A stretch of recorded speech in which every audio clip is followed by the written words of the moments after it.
Hi, this is Pat McCarthy from McCarthy Performance. We're going to go through some rocker arm studs.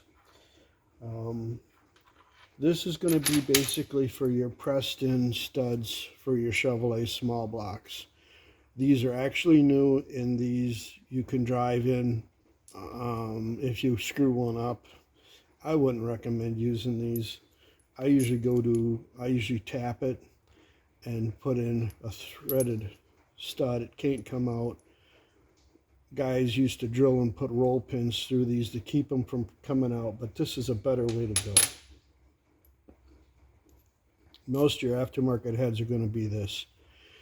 If you want to run a guide plate and you've already got your rocker arms, you can go with this. This is a 7/16 bottom, 3/8 top, and that'll allow you to use 3/8 rocker arms if you've got all set up for 3/8 rocker arm. Excuse me.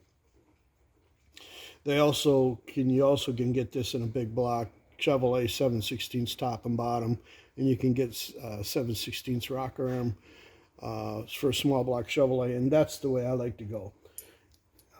Unless the customer's already bought the rockers and had it or wants to upgrade, then I'll go with this. And this allows you to use a guide plate.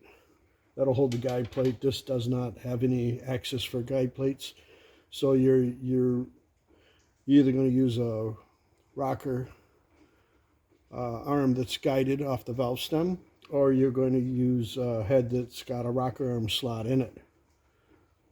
I want to get this out of the way because I don't want to lose track here. I'm kind of hopping around here, but anytime you use an aftermarket rocker arm stud, you got to look at the radius and where the rocker arm is traveling.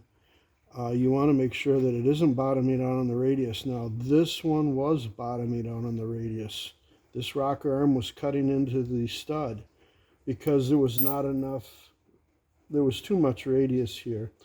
And if you look at this, this is an overseas one. This is probably Taiwan or something.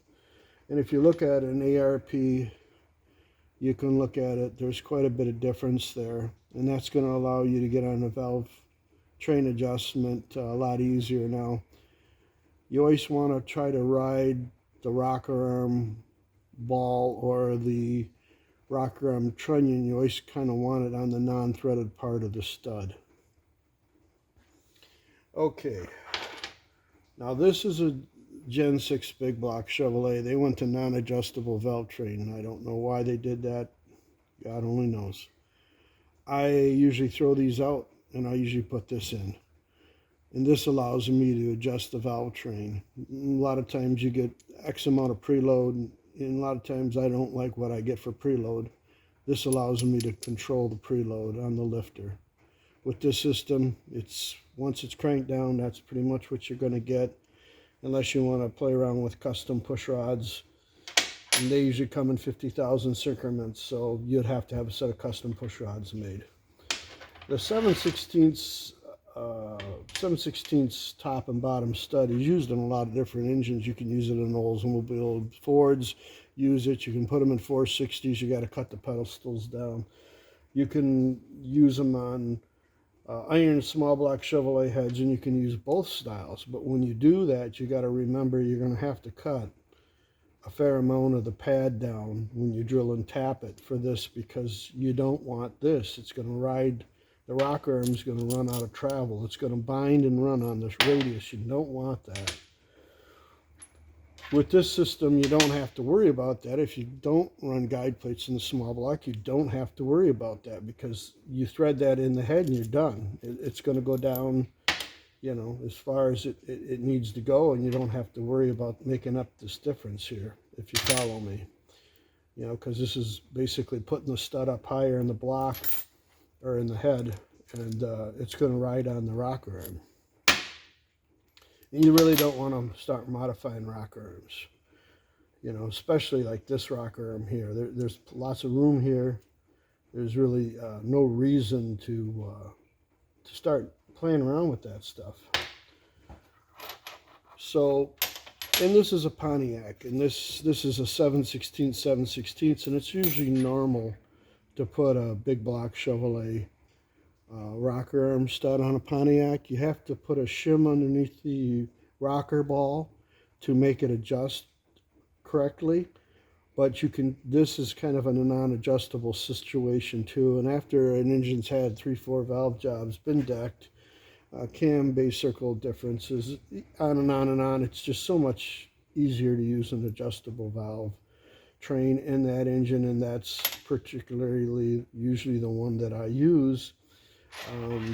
I was putting a Pontiac back together that somebody put together before me, and they used these, and they have a lot more radius, and you can see they're going to hit here, where on these they're probably not going to hit. They're going to probably clear.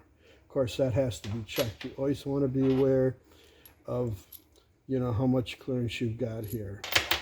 And this is a good alternative for a lot of different situations where you don't want to drill 7/16 and tap it. But most heads that have pedestals on them are big enough to take a 7/16 thread. But if you were unsure of it, this is a good alternative. And this is good material here. And it'll take a fair amount. But as the spring pressures go up, like I said, I prefer the 7/16 top and bottom. You know, if you're going to still use you know, a rocker stud system, unless you go to a T&D or a Jussel, and you know, if you can afford that, that's great. But I just wanted to cover this a little bit and go over some of the different things. You know, of course, when you go with this type of material, don't really use a jam nut on these. Usually use a poly lock like this, or if you're running a stud girdle, you'd use a setup like this, excuse me, and then it has a lock nut inside it, much like the poly lock, but this allows it to fix around the girdle and keep everything from moving. I just thought I'd make this little video. Hope that helps you. Well, that's it.